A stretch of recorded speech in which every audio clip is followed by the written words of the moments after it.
더불어민주당은 국회 법사위와 과방위를 단독으로 열고 해병대원 특검법과 방송 3법 심사를 위한 속도전에 나섰습니다. 국민의힘은 상임위를 보이콧하고 당내 특위로 맞대응했습니다.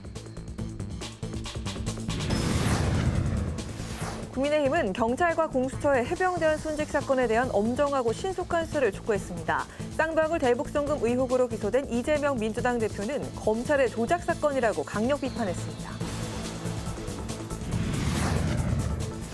더불어민주당은 다음 주 월요일인 17일 원구성을 완료하겠다며 국민의힘을 압박했습니다. 국민의힘은 원점부터 시작하자며 여야 원내대표의 공개 토론을 제안했습니다. 여론의 심장을 저격하고 민심의 흐름을 날카롭게 꿰뚫어보는 여심 저격, 고물가, 고금리 경제 위기 속에 내년 최저임금 논의가 진행되고 있습니다. 사상 최초로 최저임금이 10,000원을 돌파할지, 노사 입장이 팽팽한 업종별 차등 적용 여부 등 최저임금 논의 쟁점을 살펴보겠습니다.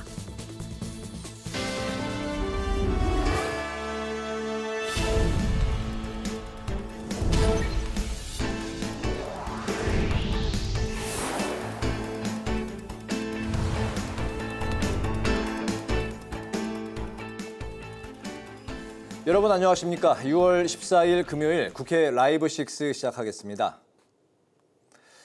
더불어민주당이 오늘도 국회 상임위를 소집해 쟁점 법안 심사에 속도를 냈는데요. 법사위에서는 해병대원 특검법이 소위로 회부됐고 과방위에서는 방송 3법이 상정됐습니다. 이에 국민의힘은 민주당을 강하게 비판하며 오늘도 상임위를 보이콧하는 동시에 특위와 의총에서 민생과 현안에 집중하는 투트랙 전략을 이어갔습니다. 김질수 기자입니다. 국민의힘 의원들의 불참 속에 진행된 국회 법제사법위원회 전체 회의.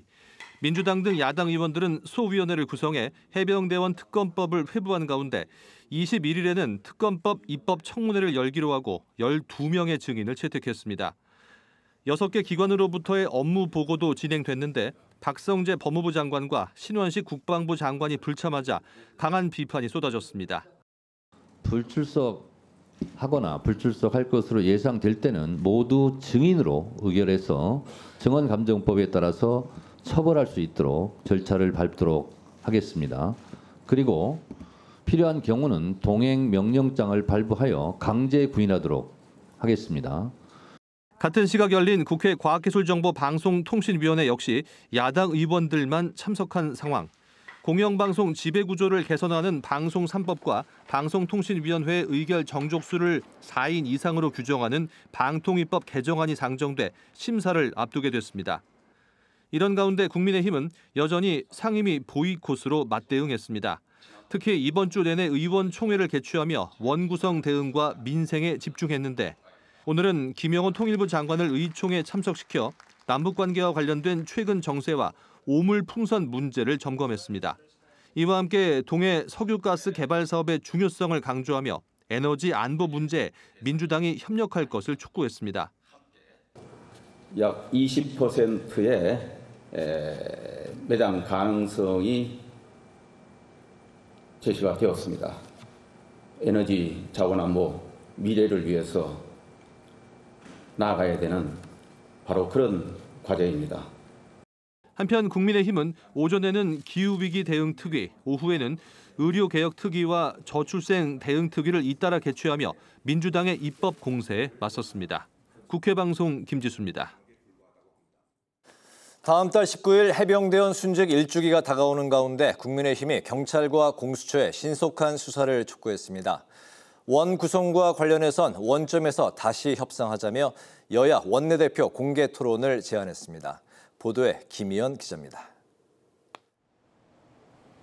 추경호 원내대표는 경찰청장, 공수처장과 잇따라 면담하고 해병대원 순직 사건에 대한 신속한 수사를 촉구했습니다. 야당의 해병대원 특검법 처리 속도전에 여당이 한 발 앞서 신속한 진상규명을 촉구하는 것으로 풀이됩니다. 추 원내대표는 윤익은 경찰청장을 직접 찾아가 해병대원 순직 1주기가 되는 다음 달 19일 이전에 한 점 의혹 없는 수사 결과가 나올 수 있도록 속도를 내달라고 당부했습니다. 국회에서는 오동훈 공수처장을 만나 공수처 존폐를 걸 만큼의 철저하고 신속한 수사를 촉구했고 오 공수처장은 법과 원칙에 따라 의혹이 없도록 수사하겠다고 답했습니다. 이번에도 빨리 제대로 된 수사 결과를 내지 못하면은 저희들은 공수처 존폐 문제에 관해서 다시 문제 제기를 할 수밖에 없는 상황이다 이렇게 생각합니다. 국민의힘은 의원총회를 열고 야당 단독 원구성에 대한 대응 방안도 모색했습니다.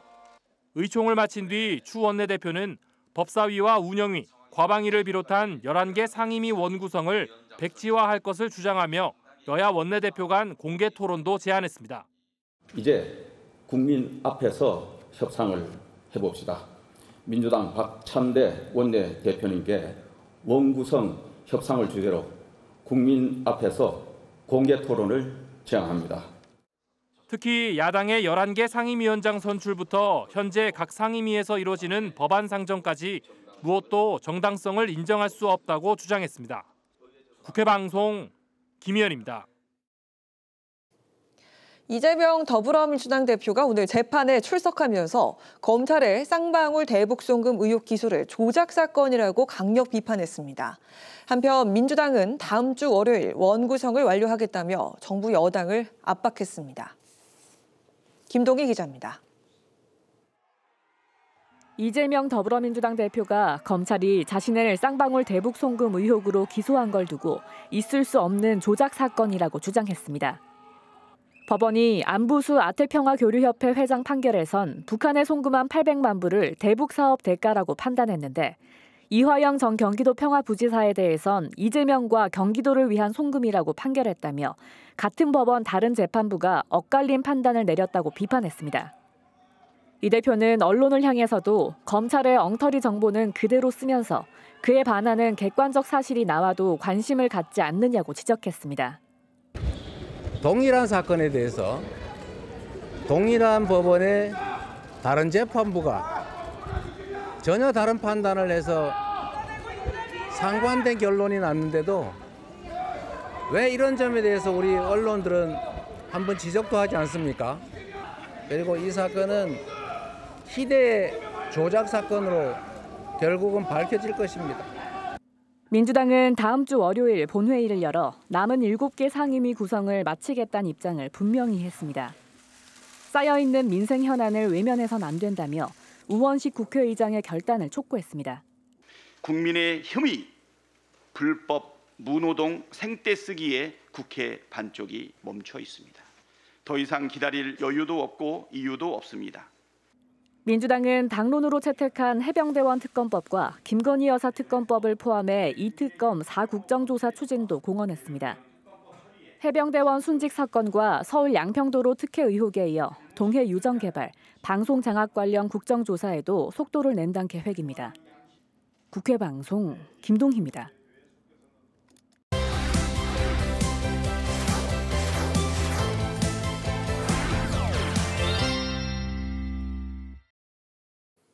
네, 한 주 동안 있었던 정치권 이슈를 콕콕 집어서 정리해 드리는 순서 주간 이슈픽 코너입니다. 강민지 기자 나와 있습니다. 강 기자 어서 오십시오. 안녕하세요. 네, 첫 번째 이슈픽 볼까요? 한지붕 두 국회 결말은 강대강 대치를 이야기하는 거군요. 네, 말씀하신 것처럼 22대 국회가 정식 개원을 했지만 네. 여야 대치 계속되고 있죠. 이 때문에 국회는 상임위와 특위로 쪼개진 한지붕 두 국회 이렇게 운영되고 있습니다. 네, 오늘도 민주당은 법사위와 과방위 상임위원회를 이제 단독 개최했고 국민의힘도 이제 상임위에는 불참을 하고 특위에서 현안을 챙기는 이제 모습을 보였는데 이런 상황 그 언제까지 갈지 현재로서는 예측하기가 쉽지는 않죠. 네, 맞습니다. 여야 협상 상황이 중요한데 타협점을 찾기가 쉽지 않은 상황입니다. 네. 국민의힘이 오늘 원구성 전면 백지화를 요구했지만 민주당에서 받아들일 가능성 거의 없기 때문입니다. 오늘 의총에서도 대응 방침이 결론이 안 난 만큼 국민의힘의 상임위 보이콧과 특위 정치도 당분간 계속될 것으로 보입니다. 이렇듯 여야의 갈등은 증폭되는 가운데 우원식 국회의장은 민주당의 13일 본회의 개의 요구를 받지 않고 주말까지 협상의 시간을 준 상태인데요. 민주당은 협상이 안 될 경우 17일엔 본회의를 열어 남은 상임위원장도 선출하겠다는 의지를 보이고 있습니다. 하지만 국민의힘은 민주당의 원구성을 인정할 수 없다는 입장인데요. 다만 내부적으로는 7개 상임위원장 자리를 맡아 원내에서 싸워야 한다는 목소리도 커지고 있어서 협상 가능성도 남아 있습니다. 현재 당에서 운영하는 특위는 국회 상임위와 달리 입법 권한이 없기 때문인데요. 특위에서 법안을 마련해도 민주당이 다수를 차지한 상임위를 거쳐야 하기 때문에 실효성이 없기 때문입니다. 시행령으로 법안을 추진하자는 이야기도 있지만 한계가 있는 만큼 주말 사이 국민의힘이 협상 테이블로 나올 가능성도 제기가 되고 있습니다. 네, 민주당이 협상이 이제 안 될 경우에 17일, 그러니까 다음 주 월요일이 되겠네요. 네, 맞습니다. 네, 상임위원장 나머지 이제 7개 상임위원장을 선출하겠다. 결국에는 이제 민주당이 가져가겠다. 뭐 이런 의지의 표현인 것 같은데요. 알겠습니다. 두 번째 이슈픽 볼까요? 한 명뿐. 이거는 무슨 뜻인가요? 네, 올여름 여야 모두 차기 당대표 선출을 위한 전당대회를 앞두고 있습니다. 네. 하지만 정치권에서 이미 어대한, 어대명이라는 이야기 돌고 있죠. 이 어차피 대표는 한동훈 전 비대위원장 그리고 이재명 대표라는 이야기인데요. 이 두 사람의 이름을 따서 한 명뿐 이렇게 지어봤습니다. 한동훈의 한, 이재명의 명인가요? 네, 맞습니다. 아, 그렇군요. 그 국민의힘이 전당대회가 7월 23일로 이제 확정이 된 것 같고, 이제 그 민주당은 8월에 전당대회. 올 여름이 이제 정치권의 여야 또 뜨거운 정치권 이슈가 이제 부상이 될 것 같습니다. 어디한 이야기가 나오고 있는 먼저 국민의힘 상황을 좀 살펴보면 민심 20%를 이제 반영하는 전당대회 룰이 이제 확정이 됐고 한동훈 전 비대위원장 거의 언론에서 다 집중적으로 조명을 하고 있는데 나올 분위기죠. 네, 맞습니다. 실제로 한 전 위원장과 측근들의 움직임이 분주해졌다 이런 전언까지 나오고 있는데요. 네. 한 전 위원장이 24일쯤 출마 선언을 할 것이란 보도도 나왔습니다. 한동훈 비대위 1호 영입 인재인 정성국 의원도 곧 한동훈의 시간이 올 것으로 보인다며 한동훈 등판에 힘을 실었는데요. 이에 당권 주자로 거론되는 다른 국민의힘 의원들은 일제히 한 전 위원장을 향해 견제 메시지를 내고 있습니다. 나경원 의원은 원외 당대표 한계론을 지적했고 안철수, 윤상현 의원도 대선 패배에 책임을 지고 사퇴한 분이 다시 나와선 안 된다고 직격했는데요. 하지만 내부적으로 민심과 당심 모두 우위를 차지한 한동훈 전 비대위원장이 대표를 맡을 것이란 어대한 분위기가 강한 상황입니다. 이에 한 전 위원장에 대항할 친윤계 주자를 내세울 수도 있다는 전망이 나오는데요. 그 안으로는 나경원 의원을 중심으로 연대하는 방안, 친윤계 중진인 권영세, 권성동 의원 등이 직접 출마하는 방안 등이 거론되고 있습니다.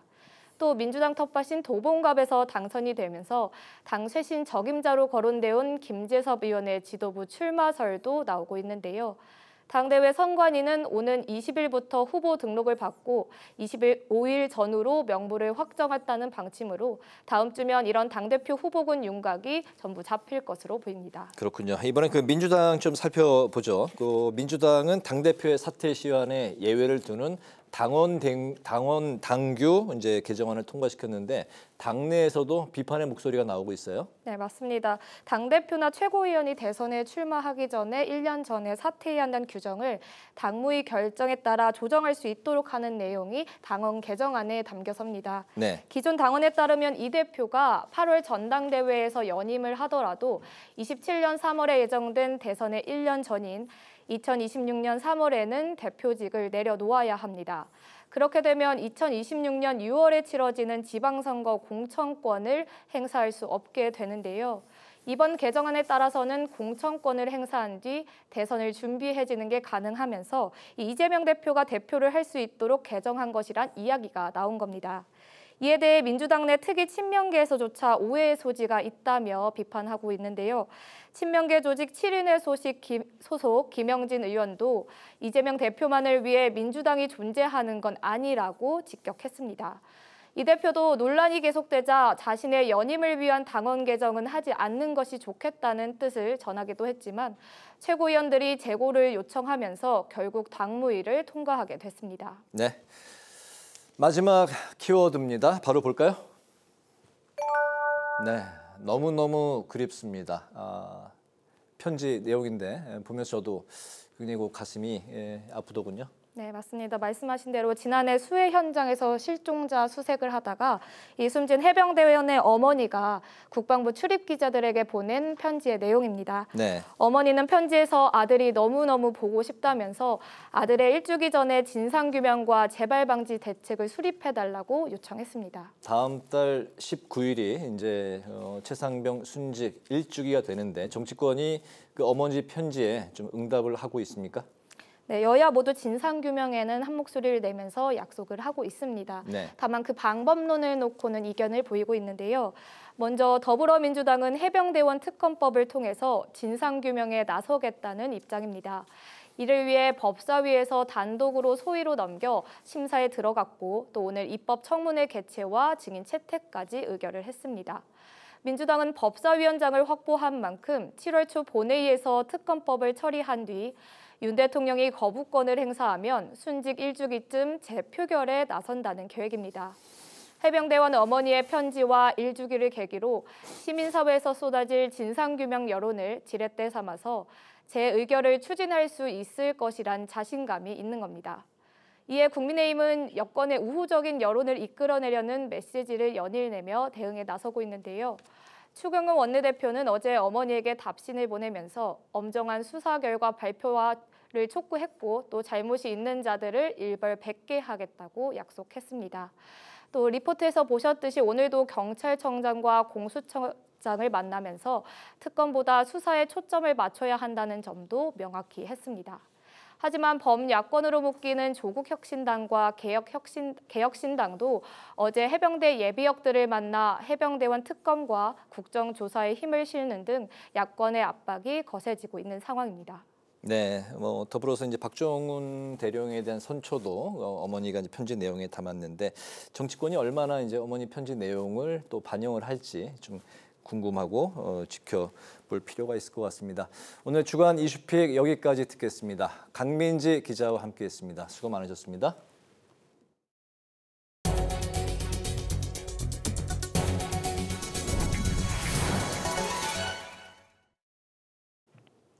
국민의힘과 정부가 저출생 정책을 총괄할 컨트롤타워를 신설해야 한다는데 공감대를 이뤘습니다. 추경호 원내대표는 저출생 대응특위 회의에서 저출생 대응 컨트롤타워를 신설하는 법안을 1호로 선정하고 발의를 진행 중이라며 정부도 체감도 높은 정책 중심으로 지원을 강화해달라고 당부했습니다. 정부 측은 앞으로 10년이 마지막 골든타임이라는 비상한 각오로 저출생에 대응하겠다면서 일가정 양립, 양육과 주거 등 3대 핵심 분야의 정책 역량을 집중하겠다고 밝혔습니다. 민주당이 네이버가 개발한 라인페이의 일본 서비스가 10년 만에 종료된 것은 윤석열 대통령의 굴종 외교 결과라고 비판했습니다.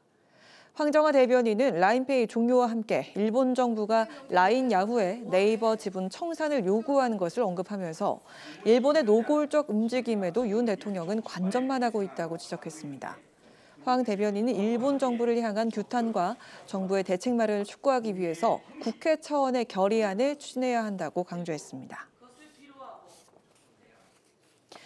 조국 혁신당의 이혜민 의원이 R&D 분야의 예비 타당성 조사는 폐지했지만 기재부가 예산 배정에 초기에 관여해 기초과학 분야가 홀대받을 가능성이 높아졌다고 우려했습니다.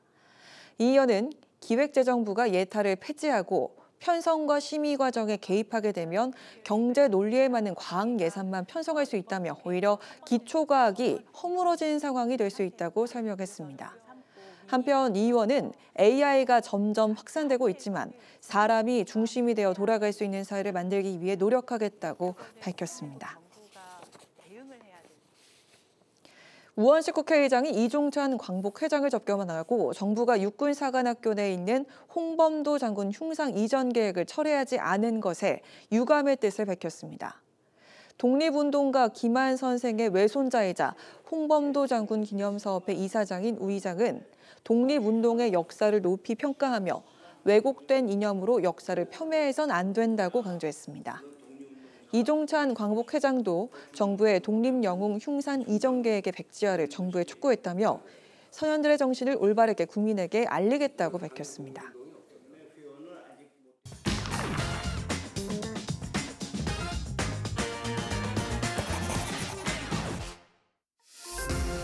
신동진의 정치노트, 오늘의 키워드는 헌법 제84조가 모길래입니다. 한동훈 전 국민의힘 비상대책위원장이 이재명 더불어민주당 대표를 향해 헌법 제84조를 거론하면서 정치권과 법조계에서 이에 대한 관심이 뜨거워지고 있는 상황입니다. 지난 8일이었죠. 한동훈 전 비대위원장은 이화영 전 경기도 평화부지사가 1심에서 유죄 판결을 받은 직후 이런 글을 올렸는데요. 헌법 제84조를 언급하면서 사법 리스크가 커진 이재명 대표가 만약 대통령이 된다면 형사소추를 받지 않는다는 불소추 특권 대상이 되는지 물음을 던진 겁니다. 대통령은 내란 또는 외환의 죄를 범한 경우를 제외하고는 재직 중 형사상의 소추를 받지 아니한다고 규정돼 있는 헌법 제84조는 국가를 대표하는 대통령의 신분과 권위를 유지하고 국가 원수 직책의 원활한 수행을 보장하려는 목적을 갖고 있죠. 쉽게 말해서 헌법 제84조의 의미는 대통령직에 있는 5년간 반역죄가 아닌 이상 대통령을 기소할 수 없다는 뜻입니다. 다만 여기서 말하는 형사상 소추에 대해서 의미를 좁게 해석해 기소하는 것만 불가하다고 볼 것인지 아니면 폭넓게 해석해서 수사와 공소 유지, 그러니까 재판까지도 제한된다고 볼 것인지에 대해서 해석이 엇갈리고 있는 건데요. 헌법상 현직 대통령을 기소할 수 없는 건 명확하지만 이미 진행 중인 형사 재판에 대해선 어떻게 할 것인지에 대한 판단이 필요하다는 겁니다. 헌법학자들도 역사적 해석과 문헌적 해석으로 의견이 나뉘고 있는데요. 헌법 제84조의 입헌 목적대로 국가 원수를 형사법정에 세우는 건 아니라는 입장과 엄밀히 따져서 헌법 조문만으로는 형사상 재판이 정지된다는 내용은 없다는 반론이 팽팽히 맞서고 있습니다. 여기에 더해서 불소추 특권의 입법 취지까지도 살펴봐야 한다는 의견도 나오고 있는데요. 대통령이 당선되기 전 저지른 범죄까지 면죄되는 건 아니라는 입장이 있는 반면 국민이 선출한 만큼 임기를 존중하고 보장해야 한다는 건데요. 때문에 법조계 일각에선 다양한 가능성이 쏟아져 나오고 있습니다. 국민의 선택을 받은 대통령을 법정에 세우는 것은 사법부로서 부담인 만큼 재판부가 임의로 재판을 중단하는 게 가장 안전한 선택일 수 있다는 의견도 나오고 있는데요. 또 당선인 신분 땐 불소추 특권조차 적용이 되지 않는 시기이기 때문에 더 곤란할 수도 있다는 겁니다. 대통령 취임 이후에는 헌법 소송이 불가피할 거란 전망과 함께 장기 불출석으로 당사자가 없는 걸석 재판이 진행될 가능성도 없지 않다는 건데요. 여러 가능성과 논란을 촉발한 헌법 제84조 조항을 두고 여당에선 집중하는 모양새, 야당에선 선을 긋는 모양새를 취하고 있습니다. 결국은 이제 법원과까지 헌재까지 가서 판단을 할 텐데 그런 상황이 생기기 전까지 하여튼 재판을 좀 신속하게 결론내는 게 저는 반드시 그렇게 해야 된다고 생각합니다. 이재명 대표의 변호인이었던 사람들이 법사위원으로 온다면 과연 수사와 재판이 공정함을 가질 수 있을까? 과연 그 상황에서 법치주의가 지켜줄 수 있을까? 한동훈 비대위원장이 이 부분 공격하는 것도 법치국가를 지키기 위한 그런 노력으로 저는 생각하고 있습니다. 남의 당의 후보를 걱정하기보다 자당의 대통령과 본인을 걱정하는 게 필요할 것 같아요. 본인과 연관된 여러 가지 고발건에 관해서도 특검 제한건에 대해서도 잘 준비하시는 게 필요할 것 같아요.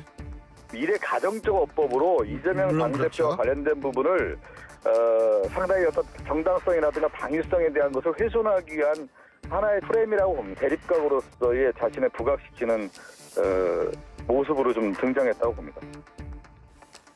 국민의힘 초선 의원 모임은 오는 24일 헌법 제84조에 기반한 제1회 공부 모임을 개최할 것으로 알려졌는데요. 한 전 위원장이 제기한 헌법 제84조를 연구해서 야권에 맞서겠다는 의미로 풀이되고 있습니다. 반면에 야당에선 이런 여권의 움직임에 대해 윤 대통령과 한 전 위원장에 관련된 특검권에 대해서 잘 준비하셔야 할 것이라고 경고하고 나선 상황인데요. 해석이 분분한 소추의 범위를 헌법에서는 왜 명확하게 해놓지 않았던 걸까요? 그간 유력 차기 대선 주자가 여러 건의 형사재판을 받는 사례가 없었고 또 헌법이 이런 사례를 예상하지 못했기 때문이죠. 주요 정당에서 피고인이 대선에 출마한 경우는 지난 2017년 19대 대선 당시 홍준표 자유한국당 후보가 나서면서부터였죠.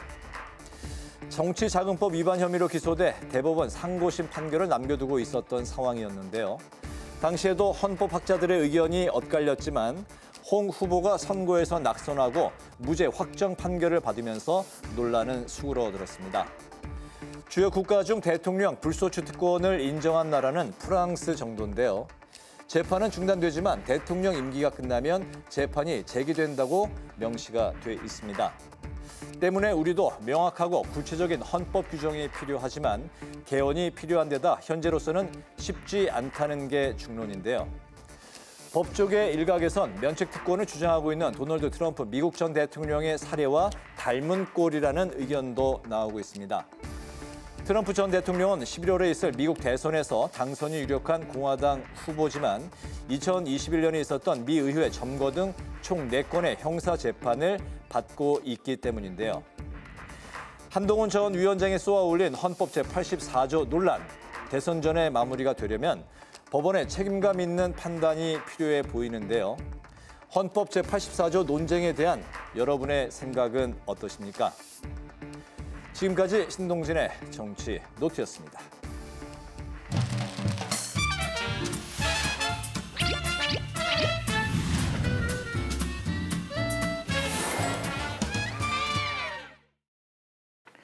정치권 이슈와 정책 분석을 통해 여론의 심장을 저격하고 민심의 흐름을 날카롭게 꿰뚫어봅니다. 여심 저격. 오늘은 서울시 의원이신 박수빈 민주당 법률위 부위원장, 강전의 국민의힘 노동위 부위원장 두 분 모셨습니다. 반갑습니다. 안녕하세요. 네, 어서 오세요. 우리 박수빈 의원님으로 부르겠습니다. 네. 지금 배지가 반짝반짝거리는데 환영합니다. 저희 감사합니다. 의원님 환영하거든요. 아, 정말 감사합니다. 네, 혹시 여심 저격 보셨나요? 보기는 조금 봤는데 제가 굉장히 뭐랄까 엄격한 프로그램에 네. 기준을 맞출 수 있을지 굉장히 걱정이 많이 됩니다. 저희는 기대를 하고 있습니다. 오늘 강전의 변호사님 어떻게 보십니까? 네, 지금 현직 의원님과 방송을 같이 하게 돼서 너무 무한한 영광이라고 생각합니다. 현직 의원님과 함께하는 건 처음이십니까? 네, 맞습니다. 아, 좋습니다. 오늘 더욱더 기대가 됩니다. 자, 오늘은 최저임금 시간이 돌아왔는데 내년 최저임금을 결정하기 위한 최저임금위원회 논의가 진행이 되고 있습니다. 최저임금을 올리고 넓히고 고치자는 게 노동계 그리고 반면에 매년 오르는 최저임금으로 경제가 흔들린다는 이 경영계와 소상공인 업계가 맞서고 있는 상황인데 내년 최저임금 논의 쟁점은 무엇인지 살펴보도록 하겠습니다. 자, 지금 이 최대 관심사는요. 과연 이게 10,000원을 넘길까 하는 것인데 올해 그 최저임금이 9,860원, 10,000원까지는 140원 남았습니다. 물가 폭등으로 실질 임금이 하락했다. 12,500원은 돼야 한다는 게 그 노동계의 주장이고요. 매출이 1% 오를 때 인건비는 2% 올랐다. 감당 못한다. 특히 그 소상공인 자영업자들이 동결을 요구하고 있는 상황입니다. 내년에 최저임금이 사상 최초로 10,000원을 돌파하게 될지 두 분 어떻게 예상하시는지 먼저 강전의 변호사님 들어보도록 하겠습니다. 네, 말씀하신 것처럼 일단 올해 최저임금이 9,860원이기 때문에 한 1.4% 정도만 인상을 해도 10,000원을 넘게 됩니다. 작년에 9,620원이었어요. 그때도 사실은 이제 2024년에 급여가 10,000원을 넘는 것이 아니냐라고 했는데 그때 2.5% 이상하는 것으로 마무리를 하면서 10,000원은 넘지 않았습니다. 근데 이게 사실 최저임금에 대해서는 늘 해마다 관심사이지만 문재인 정부 때 갑작스럽게 많이 올렸었던 부분이 있는데요. 2018년에 16.4%를 인상을 하고 그리고 2019년에 10.9%를 인상을 하면서 당시에는 어떤 노동자층에서의 요구들, 최저임금 10,000원이라는 것에 대해서 굉장히 기대하고 있었던 심리들 이런 것들이 있었기 때문에 문재인 정부가 들어오면서 굉장히 주도적으로 진행을 했는데 그 반작용으로서 사실은 소상공인 분들께서 너무 많이 힘든 상황이 되셨고 그런 어떤 아르바이트라든지 이런 사람들을 사용을 하기가 어려운 부분이 되면서 요즘에 우리 식당 가면은 기계로 이렇게 주문하는 것들 많잖아요. 그리고 배달도 이렇게 그 식당에서도 어떤 기계가 와갖고는 배달을 해주는 모습들. 기계 로봇이 요즘에 많이 이런 돌아다니는 것들이 서빙하죠. 지금 굉장히 인기를 얻고 있는 것이 사실 최저임금이 인상이 됐기 때문에 사람을 쓰는 것보다 기계를 쓰는 것이 낫다라는 생각들을 갖게 되는 부분들이 있거든요.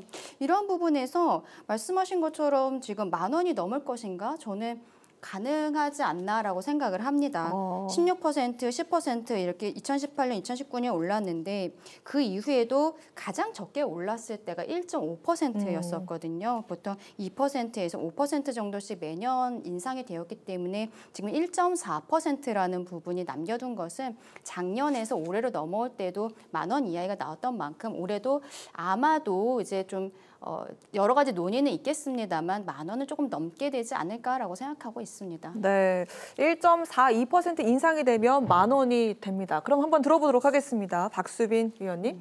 네, 비슷하게 저도 이번에는 10,000원을 넘길 거라고 봅니다. 넘길 것이다라고 보시는군요. 네, 기본적으로 말씀대로 물가 상승률이 2024년 기준으로 2.6%가 올랐는데 지금 1.4%만 올리면 10,000원이 넘는단 말이죠. 그러면 네. 1.4%만 올렸을 때도 실질 임금은 오히려 줄어드는 셈이 됩니다. 아무리 이제 최저임금의 상승률을 가장 낮은 수준으로 유지한다고 하더라도 최저임금이 실질적으로 내려간다는 것을 국민들께서 받아들이기가 어려우실 것이고 지금 윤석열 정부도 물가 상승이라든지 경제적인 그 시민들의 불안 이런 것들에 대해 해소할 필요성을 느끼고 있을 거라서 네. 적어도 10,000원까지는 인상하지 않을까. 또 더해서 지금 한 끼 식사 관련해서도 10,000원 이미 넘고 있는 상황에서 1시간을 일하고도 밥을 못 사 먹는다고 한다면 이거는 굉장히 받아들이기가 어려운 측면이 있고요.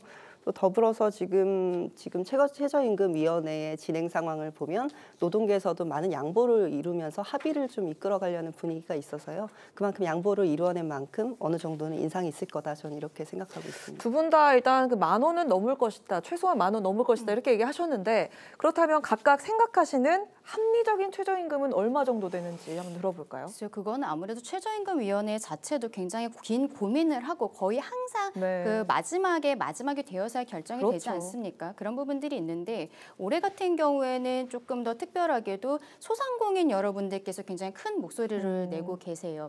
이게 아까 말씀드린 것처럼 문재인 정부 시절에 갑작스럽게 16%, 10% 이렇게 최저임금이 인상이 되다 보니까 소상공인 분들께서 정말로 자영업을 하는 작은 분들께서 굉장히 큰 타격을 받으셨거든요.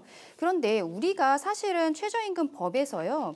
사업의 종류별로 이 소득 최저임금을 좀 구분해서 결정을 할 수 있도록 되어 있습니다. 하지만 이 법이 규정이 된 이후로 단 한 번도 그렇게 한 적은 없고 어떠한 사업이든 간에 지금 뭐 가사도우미에 대한 이야기들도 많이 하고 있습니다만 업종의 종류와 상관없이 최저임금은 모두가 다 동일하게 적용하도록 하고 있는데 지금 소상공인 여러분들께서 어저께는 최저임금 4차 위원회가 있었는데 25일 5차 위원회 있을 거거든요.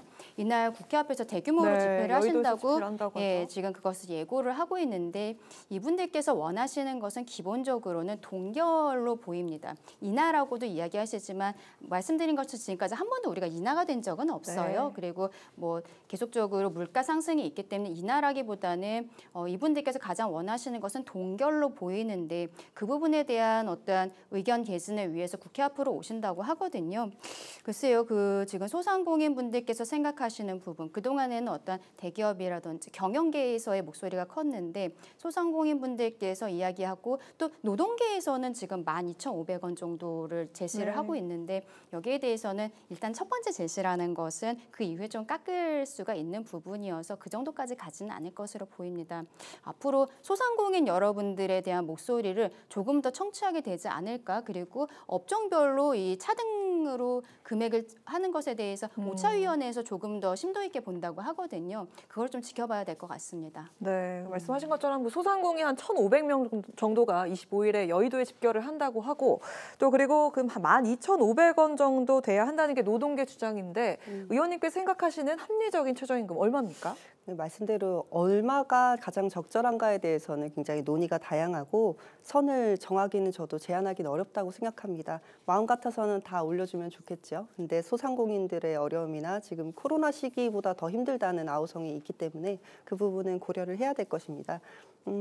아까 전에 소상공인이라든지 경영계 말씀을 해주셨는데 실제로 지금 최저임금이 문제가 된다고 말씀 주시는 소상공인의 상당수는 이제 가맹 사업을 하시는 분들이 많습니다. 그러니까 사업 구조 자체에 문제가 있는 경우가 많은데요. 그럴 경우에는 지금 이게 사업 구조나 지불 능력이 부족한 업체 자체의 문제를 해결하는 쪽으로 힘을 실는 것이 맞지 그 문제는 그대로 고착화두고 고정화된 상태로 그저 최저임금의 문제로 이 사태를 축소하는 것은 좀 이 소위 말해서 을과 을의 전쟁이다라고 많이들 말씀하시는데 그것과 같다고 생각하고 실제로 소상공인 업주들의 근로자화 되어 있는 지금의 산업 구조를 해결하는 쪽으로 논의가 좀 확대가 되어야 된다 이렇게 생각하고 있습니다. 네, 자 업종별로 차등 적용 여부도 첨예한 쟁점이 될 텐데 이 차등 적용은요 윤 대통령의 대선 공약입니다. 민생 토론회에서 돌봄 업종은 차등 적용이 필요하다고 밝혔습니다. 사업 종류별로 지불 능력을 고려해서 최저임금을 차등 적용해야 한다대 차등은 차별이다. 이게 업종 낙인 효과로 이어진다. 이렇게 양측의 입장이 팽팽한 가운데 민주당은 차등 적용 대신에 보완 지원책을 검토하고 있는 상황입니다. 어떤 의견이십니까? 차등 지원이라고 했을 때 제일 먼저 질문하고 싶은 것은 그것입니다. 그럼 도대체 어디가 좀 덜 받아도 되고 어디가 더 받아도 되냐는 질문이죠. 윤석열 대통령도 예전에 지역별 차등 임금제 이야기를 해서 굉장한 비판을 받았는데요. 그럼 도대체 어느 지역의 차등에서 좀 더 적은 임금을 받게 할 것이냐. 최저임금에서 제일 문제가 되는 주요 노동하는 분들은 뭐 돌봄 노동자라든지 아니면 일용직 또 아니면 굉장히 작은 소규모 사업장의 경우가 많습니다. 최저임금이 실제로는 그분들의 최고임금으로 환원되고 있는 실정입니다. 그렇기 때문에 어떤 부분을 더 주고 덜 준다를 선별할 때 있어서 결국에는 더 약자들에게 저임금을 어떻게 보면 감내하라고 강요하는 꼴이 되지 않을까 싶고요. 오히려 아까도 말씀드렸다시피 산업 구조를 해결하기 위한 노력, 또 지불 능력이 부족한 산업을 개선하고 또 내지는 지원금을 지불하는 방식의 해소를 해야지 이 최저임금이란 이 광범위한 체계를 쪼개는 방식은 도무지 해결이 나오지 않을 거라고 생각하고요. 두 번째로는 최저임금이 필요가 단순화해야 된다는 겁니다. 약자들이 구체적으로 내용들을 다 세부적으로 이 업종은 최저임금이 얼마고 저 업종은 최저임금이 얼마고 주휴수당은 얼마고 따지기 어렵기 때문에 최저임금은 딱 얼마라고 우리가 인식하고 스스로 보호할 수 있는 법률적인 효과가 있는 것입니다. 그렇기 때문에 차등 지급이라는 논리 자체에는 전 동의하지 않고 규제 제도 자체는 단순화하고 대신에 선별적으로 지원을 정책을 마련해야 된다 이렇게 생각합니다. 노동계에서도 이게 차별이다라고 얘기를 하면서 최저임금 밑에 뭐 최초의 최저임금 아니냐 이렇게 얘기를 하고 있더라고요. 그렇죠. 근데 여기에 대해서는 사실 작년 최저임금위원회에서도 어느 정도 심의는 했었습니다. 그때 나왔었던 업종은 뭐였냐면요. 편의점업, 택시운송업, 일부 음식점, 숙박업 이 정도 업종에 대해서 최저임금에 대한 차등 적용을 이제 이야기를 했었는데 작년 최저임금위원회에서 표결을 했다가 이제 부결이 된 부분이 있었어요. 그래서 올해 이제 25일에 한다는 5차 최저임금위원회에서 아마도 기본적으로는 이 부분들, 이 업종들에 대해서 다시 한번 살펴보게 되지 않을까라는 생각이 들고요. 지금 뭐 윤석열 대통령의 대선 공약이었던 부분들 그리고 문제가 되는 것도 가사노동자들에 대해서 이 돌봄에 대한 최저임금에 대한 이야기들을 많이 하고 있거든요. 특히 그 이주가사 노동자 얘기. 네, 그렇죠. 최근에 또 서울시에서 이제 동남아에서 그 가사 노동자들을 데리고 와서 한 100명 정도 시범 사업을 하겠다라고 하고 있는데 이분들을 데려왔을 때 최저임금을 적용을 할 것인가? 왜냐하면 사실 데려온 이유 자체는 어떠한 맞벌이라든지 아이를 키우는데 양육하는 데 있어서 들어가는 돈들을 좀 적게 하기 위해서 지금 한국인 같은 경우는 한 400만 원 정도 수준이라고 하는데 그것을 낮추기 위한 것이기 때문에 최저임금 적용을 안 하는 상태에서 이분들을 고용을 해야 되는 것이 아니냐라는 이야기들이 많았었죠. 근데 여기에 대해서 아까 의원님 말씀하신 것처럼 최저임금이라는 것은 우리가 법정이 되어 있는 기본적인 소득인 것이고 이것이 외국인이라고 해서 배타적으로 할 수 있다는 규정이 있는 것은 아니거든요. 그래서 일단은 현재 시범 사업으로는 서울시에서 데리고 온 이 그 동남아 그 가사 도우미의 경우에도 최저임금을 적용하는 형태로 되곤 있습니다만 이게 앞으로는 어떻게 될지 알 수가 없는 것이에요. 근데 말씀드린 것처럼 현재로서는 이분들이 최저임금을 받게 되면 200만 원 수준이 될 것으로 보이는데 근데 한국인들 같은 경우는 400만 원 이 정도가 되잖아요. 그럼 이분들의 임금 수준도 같이 낮아지는 이러한 것들이 있고 그렇다면은 돌봄 노동이라는 것에 대해서 굉장히 좀 하대하는 것이 아니냐, 다른 노동에 비해서 낮게 보는 것이 아니냐라는 네. 생각을 안 할 수가 없는 것이죠. 그래서 글쎄요, 이번에 최저임금위원회에서 가사노동에 대해서까지 다루게 될지는 모르겠습니다만 기본적으로 말씀드린 것처럼 법에서 최저임금법에서 업종별 차등이라는 것이 있고 대통령의 대선 공약이었고 일본 같은 경우도 적용을 하고 있습니다. 한국에서도요, 최저임금이라는 거 이외에 생활임금이라는 제도가 있어요. 각 지자체별로 이제 공무직 같은 분들에게 최저임금이라고 해서 최저임금이 아니라 생활임금이라고 해서 최저임금보다 약간 더 높은 수준으로. 네. 근데 이게 지자체별로 금액이 조금씩 다르거든요. 생활 물가가 다르니까. 그래서 지역별로의 최저임금도 다르게 설정해야 되는 거 아니냐라는 이야기가 나오는 게 생활임금도 비슷한 상황이기 때문에 그런 것인데 이런 것들을 종합적으로 고려해서 결과가 나올 것으로 보이는데 저는 올해 이 업종별 최저임금에 대해서는 조금 더 작년에는 부결이 되었는데 조금은 다른 결과가 나올 수도 있지 않을까라는 생각도 하고 있습니다. 네, 그렇군요. 자, 그리고 요즘 그 배달과 또 택배를 하시는 분들 정말 많습니다. 이런 특수 고용직과 플랫폼 노동자도 과연 그 최저임금 대상자냐, 이것도 쟁점이었습니다. 어제 최저임금위원회는 이 문제는 실질적 권한을 가진 국회에서 논의를 해야 한다, 이렇게 결정을 했습니다. 특수 고용직과 플랫폼 노동자 같은 사각지대 해소 방안은 무엇일지 한번 이야기를 해보도록 하겠습니다. 그러니까 이런 분들은 완전히 근로자라고 보기는 어려운 것이죠. 최저임금법이 적용이 되는. 근데 여기에 대해서 임금이 통상적으로 도급제라고 지금 표현을 도급제. 하거든요. 네. 도급제 노동자라고 이야기를 하는데 여기에 대해 대통령령으로 정하는 바에 따라서 최저임금액을 따로 정할 수 있다라고 지금 네. 최저임금법에서 규정이 되어 있는 부분입니다. 근데 노동계에서는 이분들에 대해서도 계속적으로 근로자로서의 지위를 확보하는 방안으로 최저임금의 적용 대상이 되어야 된다라고 이야기를 하고 있지만 여기에 대해서 최저임금위원회에서는 이 임금위 자체에서 결정을 하는 것에 대해서는 논의를 했지만 좀 부적당하다라고 생각을 했던 것 같습니다.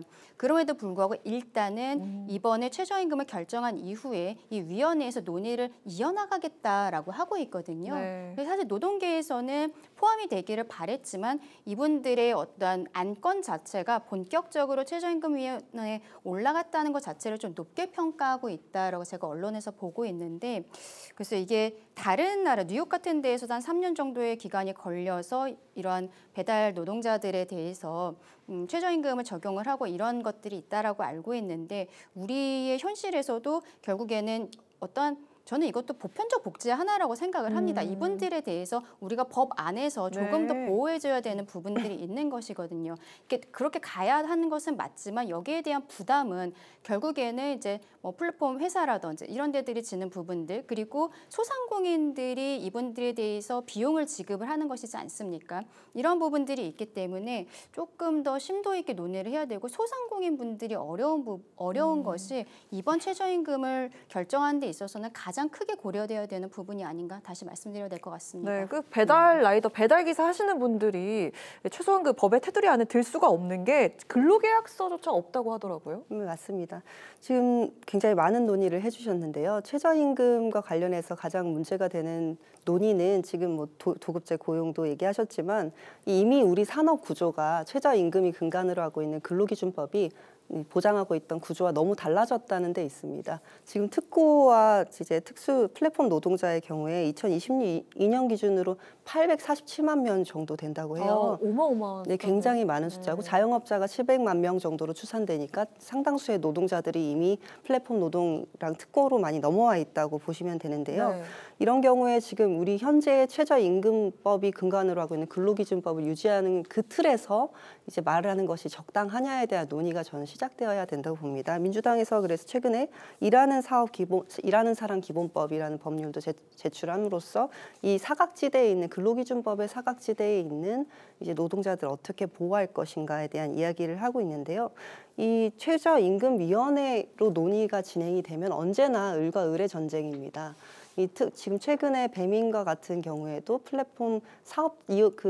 플랫폼을 이용하는 사업자들, 업주들과 플랫폼 사이의 갈등도 발생하고 있듯이 업주들 자체의 문제도 해결될 필요가 있죠. 특히 아까 전에 차등 얘기하실 때 편의점이라든지 이런 얘기 하셨는데 편의점의 경우에도 24시간 24시간 동안 가게를 열어야 되는 그 그 가맹 계약 때문에 어쩔 수 없이 야간 근무에 노동을 써야 되고 그러니까 최저임금을 1.5배를 줘야 되는 부분이 노동력으로 아르바이트생에게 너무 많은 돈을 주게 되기 때문에 오히려 그 점주가 뭐 24시간 일을 하게 되는 식으로 과중되는 사실상의 근로자처럼 업무를 하게 되는 일들이 발생을 합니다. 그것처럼 지금 노동시장과 또 가맹시장 이 전체적인 산업 구조가 예전의 근로기준법이 정하고 있던 구조와는 너무나 달라져 있기 때문에 이 부분은 비단 지금의 형태에서 몇 항의 도급제로 차등을 할 수 있으니까 어디를 도급제로 어떻게 차등을 할 거냐의 논의를 하는 방식으로 축소할 것이 아니라 오히려 새로운 노동법, 근로기준법을 만드는 방식으로 논의를 확장해서 나아가야 된다. 저는 이렇게 생각하고 있습니다. 네, 지금 너무 그 경제가 어렵다 보니까 노동계도 경영계도 그리고 소상공인 업계도 모두가 힘이 든 그런 상황인 것 같습니다. 역지사지 바로 이게 그 최저임금 심의에서 가장 필요한 원칙이 아닐까라는 그런 생각이 듭니다. 자, 그럼 다음 전국 현안으로 넘어가 보도록 하겠습니다. 따로국밥이냐라는 그런 얘기가 나오고 있는데 지금 두 개로 갈라진 국회에 대한 개혁신당의 비판의 목소리 제가 들려드렸습니다. 우선 그 여야의 관련 발언부터 잠시 들어보고 오도록 하겠습니다. 독주를 하더라도 법안 통과 못하죠. 예산 마음대로 편성할 수가 없습니다. 협치를 기반으로 해야지만 야당의 권한이 세지는 거거든요. 보이콧하는 여당 참 보기 그렇습니다. 총선 민심이 만들어준 그 의석 배분대로 국회 배분하고 들어와서 일하세요. 네, 이렇게 영상 보고 오셨는데요. 오늘도 그 민주당은 17일에 본회의를 연다. 이렇게 여당 압박과 함께 이 특검 4국조까지 들고 나왔습니다. 추경호 원내대표는 원구성 전면 백지화와 공개 토론을 제안을 했습니다.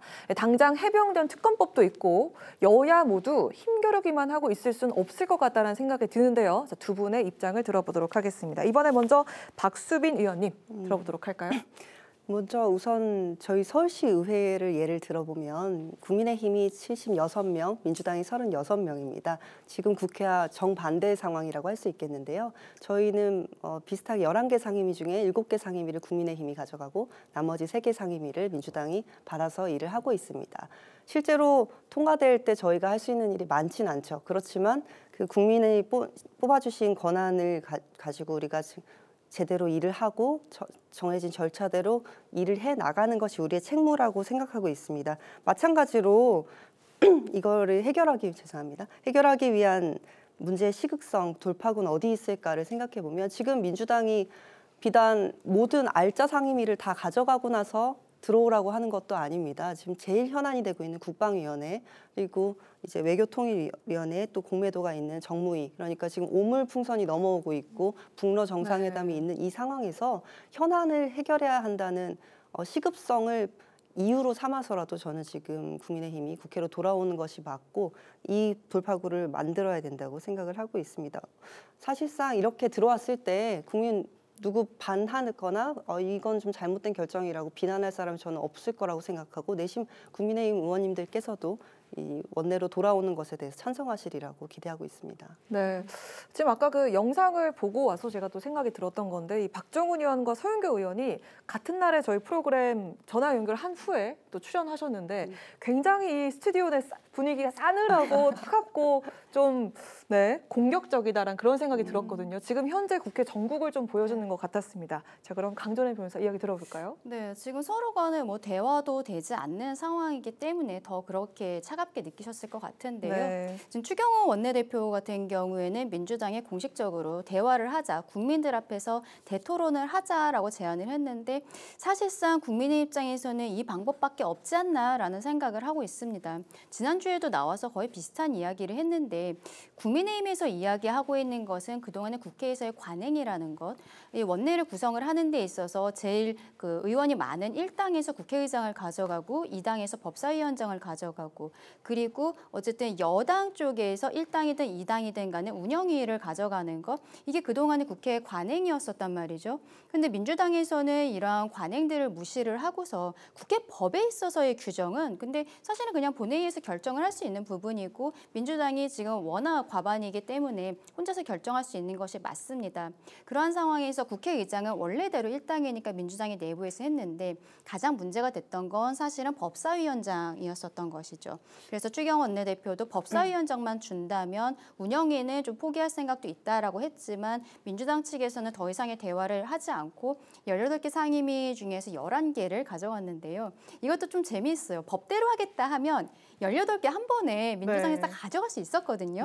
근데 이 그 원내에 있어서의 의원의 비율에 따라서 11개, 7개를 나눈 거. 이거는 또 지키고 있는 것이죠. 어떻게 보면 저는 생색내기를 하고 있다라고 생각을 합니다. 민주당에서도 어떠한 이 국회에 있어서의 독주하는 모습들 이런 것들이 특히 최근에 뭐 이재명 대표가 기소가 되고 이런 부분들에 있어서 방탄 아니냐 이렇게 너무 민주당이 혼자서 국회를 이끌어가는 것 아니냐라는 것에 대해서 국민들께서 좋게만 보지 않으신다는 것에 대한 부담감이 있으니까 일단은 11개의 상임위를 가져간 것으로 보이는데 국민의 입장에서는 나머지 7개의 상임위를 가져갈 것인가. 근데 지금 거기에 대해서도 좀 제대로 이야기를 못하면서 대토론을 하자라는 형태로 약간 다른 형태의 이야기를 하고 있다는 것이죠. 민주당에서 법대로 하겠다고 하면 이 토론이라는 것도 받지 않을 가능성이 저는 높다라고 생각합니다. 그럼에도 불구하고 그동안에 국회 관행이라는 것이 있었기 때문에 민주당이 정말로 거대 야당으로서 이렇게 진행을 하고 있다면 한 번 정도 대화하는 모습, 이걸 국민들께 특히 보이는 것이 굉장히 중요하다고 생각하거든요. 네, 좀 이견이 있는데 말씀드리겠습니다. 네, 말씀하시죠. 네. 지금 공격 들어왔습니다. 네, 관행이라고 말씀을 하셔서 관행에 대한 이야기라서 굉장히 좋은 말씀이라고 생각합니다. 법이 있으면 법대로 난 규정이 있으니까 한다라고 말했던 이 논리의 근간은 어디서 나왔냐면 윤석열 대통령입니다. 지금 윤석열 대통령은 관행으로 사실상 거의 행사되지 않고 사문화되었던 대통령 거부권을 뻑하면 남발하고 있습니다. 이런 상황에서 관행이라는 말을 주장할 수 있는지에 대해 저는 의구심이 있고요. 오히려 대통령께서 의회를 그동안에 그렇게 존중하는 태도를 보이셨다면 관행대로 신뢰하고 법사위원장을 넘겼을 수도 있겠죠. 그렇지만 지난 21대 국회에서 그 거부권과 관련해서 또 법사위원장의 목리로 인해서 많은 법안들, 민생 법안들 또 상임위에서 심지어는 국민의힘 의원들께서 위원장이신 상임위원회에서 통과된 많은 민생 법안들이 법사위를 넘지 못하고 그대로 폐기가 됐습니다. 이런 상황들을 봤을 때 과연 관행이라는 말로써 법사위를 받아갈 수 있다. 전 이 논리가 굉장히 취약하다고 생각하고요. 두 번째로 실익이 없습니다. 법사위를 가져가시면 뭐 하시게요. 사실상 지금 민주당이 다수당이고 지금 국민의힘의 입장에서는 최대한의 실익을 챙기는 것이 맞다. 법사위를 가져가셔서 거기서 계속 목리를 부려봤자 대통령 거부권을 그 앞에서 한 단계 더 행사하는 것밖에 더 되지 않겠습니까? 실익이 없다라고까지 이야기가 나왔군요. 반박하시겠습니까? 네, 의원님 말씀하신 거는 국민의 입장에서는 뼈아픈 부분이고 인정할 수밖에 없는 부분 맞습니다. 왜냐하면은 법안을 의결하는 것이 민주당 단독으로 지금 완전히 가능한 상황이기 때문에 법사위가 지금 국회의장 다음으로 이 당에서 가져간다는 것은 어떤 체계라든지 자구 수정 권한이 있는데 이것이 실질적으로는 법안을 통과시키는 데 있어서 좀 지연시키는 기능들이 있었던 것은 사실이거든요. 모든 상임위원회에서 올라오는 법안들을 법사위에서 확인을 하기 때문에 상임위 중에서도 좀 더 상임위 같은 이런 형태가 됐기 때문에 그동안에 이 당이 가져갔었던 부분들이 있었던 거 맞습니다. 그리고 21대 국회에서 그동안에 굉장히 여야 간의 사이가 좋지 않았고 윤석열 정부가 들어온 이후에 이게 계속적으로 대화가 되지 않았던 부분 그리고 22대 총선에서의 민의라는 것 민주당을 국민들께서 더 많이 선택해 주셨다는 부분도 국민의힘에서는 뼈아프고 받아들여야 되는 부분이라고는 생각합니다. 그럼에도 불구하고 지금까지 관행이라는 것이 그렇게 법이라는 규정을 가지고서는 무시할 수 있는 것인가? 지금 민주당은 대화를 해서 가져가는 것이 아니거든요. 지금 의원님 말씀하신 것처럼 법사위 가져가는 이유들 이런 것들에 대해서 민주당과 국민의힘이 조금 더 대화하는 모습 보이고 그러면서 가져가고 나머지 7개 상임위에 대해서 어떻게 배분할 것인지 결정이 되었으면 좋았을 것인데 국민의힘도 물론 저는 추경호 원내대표가 국회의장의 면담 자리에 가지 않은 것 전 잘못했다라고 생각합니다. 가서 이야기하고 그리고 거기에 대해서 국민들께 말씀을 드려야 되는 거거든요. 국민의 입장에서는 지금 법에 어떻게 기댈 수 있는 상황이 전혀 아니기 때문에 여기에 대해서는